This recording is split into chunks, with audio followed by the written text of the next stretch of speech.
Les actions vont venir décider de ton moi et par la même occasion, les actions vont venir décider de ta mentalité. Je vais prendre un exemple. Et par action, je parle plus précisément de micro-actions. Toutes ces micro-décisions que tu vas prendre tout au long de ta journée. Est-ce que tu te lèves à 4 heures ou est-ce que tu te lèves à 7 heures? Est-ce que tu vas courir dès que tu t'es levé ou est-ce que tu vas courir, je sais pas moi, 1 heure, 2 heures, 3 heures, voire même 5 heures après t'être levé? Est-ce que tu vas préférer prendre une douche froide pour te mettre dans l'inconfort ou est-ce que tu vas rester justement dans le confort en prenant des douches chaudes? Ou même l'inverse, hein, si tu as l'habitude de prendre des douches froides. Est-ce que tu vas, je sais pas, continuer à manger de la malbouffe, continuer à manger du sucre, etc., etc., etc. Ou est-ce que tu vas décider enfin de devenir healthy? Est-ce que tu vas décider de venir marcher le soir pour te permettre d'aérer tes idées, yes, effectivement, après une longue journée de taf comme moi? Ou est-ce que tu vas décider de repartir dans ton lit et te BR et te coucher? Les micro-actions que tu vas prendre tout au long de ta journée, les micro-décisions que tu vas prendre tout au long de ta journée vont venir décider de ton moi. Par exemple, supposons que là, demain, mes micro-décisions, c'est quoi? Je me lève, je vais courir, je rentre, bam, 2 heures de deep work sur, je sais pas moi, full create content, full je manage mes équipes, etc., etc. Bien évidemment qu'à la fin du mois, j'aurai beaucoup, même rien qu'à la fin de la journée, pardon, j'aurai beaucoup plus de résultats qu'une personne qui a fait comme micro-action juste le fait de se lever, au lieu d'aller manager ses équipes aujourd'hui, il a vu le beau soleil, il a préféré sortir dehors, il est rentré, il a lâché 2-3 mots à ses équipes, juste les petites directives, faut vraiment prêter attention à ce qu'elles regardent, etc., etc. Ce qu'il faut savoir, c'est que les micro-actions qu'on prend, ok, il y en a deux, il y a 2 types de micro-actions. Les micro-actions émotionnelles, et les micro-actions rationnelles. Les micro-actions émotionnelles, c'est lorsqu'on va venir céder à ses pulsions, lorsqu'on va venir céder à ses désirs. Et quand je dis pulsion, désir, je parle du fait de dormir parce qu'on est peut-être un petit peu fatigué alors qu'on doit se lever à 7 heures. Je parle du fait de sortir, que ce soit avec ses potes, hein, ou avec sa meuf, ou que sais-je, juste parce que dehors il fait beau, aller à la plage, etc., etc. Et les micro-actions rationnelles, c'est plus dans le fait de faire ce qu'on doit faire, même si c'est chiant. Faire ce qu'on doit faire parce qu'on sait que ça rapporte du cash. Et arrêter la branlette intellectuelle, arrêter de faire de poser des actions uniquement pour l'ego. Par exemple, créer un SaaS à 3K alors que t'en as pas besoin. Je m'énerve contre moi-même vu que c'est moi qui ai posé cette micro-action de con, littéralement. Ok? Les gars, souvenez-vous, faites attention à vos micro-actions. Posez-vous toujours la question, est-ce que ce que je fais va réellement me faire avancer ou est-ce que je le fais pour l'ego ou juste parce que je cède à une quelconque pulsion? C'est super important. Et rien qu'en se posant ce petit questionnement chaque jour, chaque minute, chaque seconde, vous allez voir d'énormes changements. Genre vraiment d'énormes changements. Et ceux qui se demandent, c'est quoi la forme la plus poussée de la micro-action? C'est le planning. Le fait de venir se faire un planning qu'on va respecter. Le fait de venir se faire un planning qui va nous obliger. Se faire un planning, c'est la forme la plus poussée de micro-action. Pourquoi? Parce que c'est tout simplement une succession de micro-actions faites pour optimiser notre journée, faites pour nous permettre de faire le plus de cash possible et par la même occasion nous permettre de garder une bonne santé mentale. C'est ça, les gars, le fait de venir faire de bonnes micro-actions tout au long de la journée. Après, bien évidemment, le fait de faire un planning, ça ne suffit pas. Il faut sentir son environnement. Comment est-ce que je peux venir le formuler? Visualiser son environnement lorsqu'on va faire des tâches. Par exemple, est-ce que vous allez faire de la prospection alors qu'il y a du bruit autour et que vous n'arrivez pas à vous concentrer?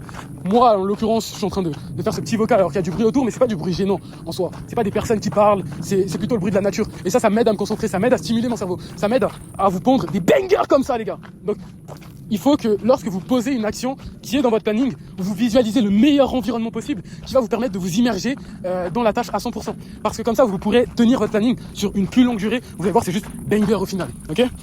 Tout le monde a un planning. Tout le monde devrait avoir un planning. Si tu n'as pas de planning, c'est très certainement pour ça que tu ne performes pas. Mais avant d'avoir un planning, commence par avoir une routine. Je sais très bien que le fait de venir se mettre un planning comme ça, baf, dès le début, les gars, c'est potentiellement un peu trop lourd. Donc commencez par une routine matinale, une routine de la soirée. Donc que sais-je, vous allez voir, c'est beaucoup plus soft, honnêtement. Donc j'ai parlé principalement des micro-actions. Les micro-actions vous empêchent de faire du cash. Ou du moins, ils vous empêchent de faire le cash que vous devriez faire. Ils vous empêchent de faire le cash qui est corrélé à vos connaissances. C'est-à-dire que vous avez très certainement un énorme bagage de connaissances, un énorme package de connaissances, mais vous n'arrivez pas à faire le cash qui s'y a à vos connaissances, tout simplement parce que vous ne posez pas les actions nécessaires, ou du moins les micro-actions nécessaires. Vu qu'une bonne action commence par une bonne micro-action. Ok ? Je m'explique. J'irais même jusqu'à dire une bonne préaction, je m'explique. Le cerveau aime la naturalité, le cerveau aime la fluidité, le cerveau aime ce qui est logique. Parce que ce qui est logique lui permet de se sentir en paix. Quand je vais, je sais pas moi, quand je vais avoir faim, je vais aller manger. C'est la suite logique, en fait. Quand je vais avoir soif, je vais aller boire, c'est la suite logique. Il aime la naturalité. Quand, je sais pas, je vais essayer de trouver autre chose. Quand je fais du sport, par exemple, après une bonne séance de sport, je vais aller m'enfermer et taffer. Parce que c'est la suite logique, ou vice versa. Après m'être enfermé et taffer, je vais aller faire du sport. Et je vais pas aller chez les PUTE. C'est la suite logique. Vous voyez ce que je veux dire ou pas? Le cerveau aime la naturalité. Donc, votre action précédente déterminera votre action future. C'est ça que j'appelle préaction. le principe de préaction. Le fait qu'une action précédente détermine l'action future que vous allez poser. C'est parce que j'étais en train de taffer sur mon business et que j'avais du brouillard mental que j'ai décidé de sortir et par la même occasion faire ce vocal. Parce que j'avais de l'inspiration. Super important. Donc si là demain je devais vous donner un framework à appliquer dans votre petit business, ça serait quoi? Ou dans votre vie en général, hein, ça serait quoi? Ça serait concrètement, premièrement, fixer une routine journalière, matinale, et une routine du soir. Ensuite, se fixer un planning qu'on va venir respecter. Là où, bien évidemment, on imagine nos environnements à chaque fois qu'on a envie de poser des actions. Vu que, mine de rien, le business, c'est très chiant. Super important de le préciser, j'avais oublié de le dire. Le business, c'est très chiant. Le business, c'est des actions qui vont se répéter à l'infini. À l'infini, jusqu'à ce que vous ayez dépassé un certain seuil, un certain niveau. Là où c'est une autre action qui viendra prendre le relais et qui, elle aussi, se succédera jusqu'à ce que vous ayez passé un certain seuil. Comme par exemple, au début, c'est quoi? C'est simplement prospection, création de contenu. Donc les activités, ce qu'on appelle les activités primaires, les activités directes, c'est les activités les plus importantes qui vont vous ramener du cash. Après, on aura tout un tas d'activités secondaires. Au bout d'un moment, lorsqu'on aura fait, je sais pas moi, 20, 30, voire même 50K, ça dépend vraiment de votre système d'acquisition. Là où, vu que vous n'avez pas continué en prospection jusqu'à 50K, bien évidemment, en revanche, c'est possible de monter à 50K uniquement grâce à la création de content. Donc c'est pour ça que je vous dis, ça dépend vraiment de votre type de business. Mais en général, vers ces aussi, on commence à recruter.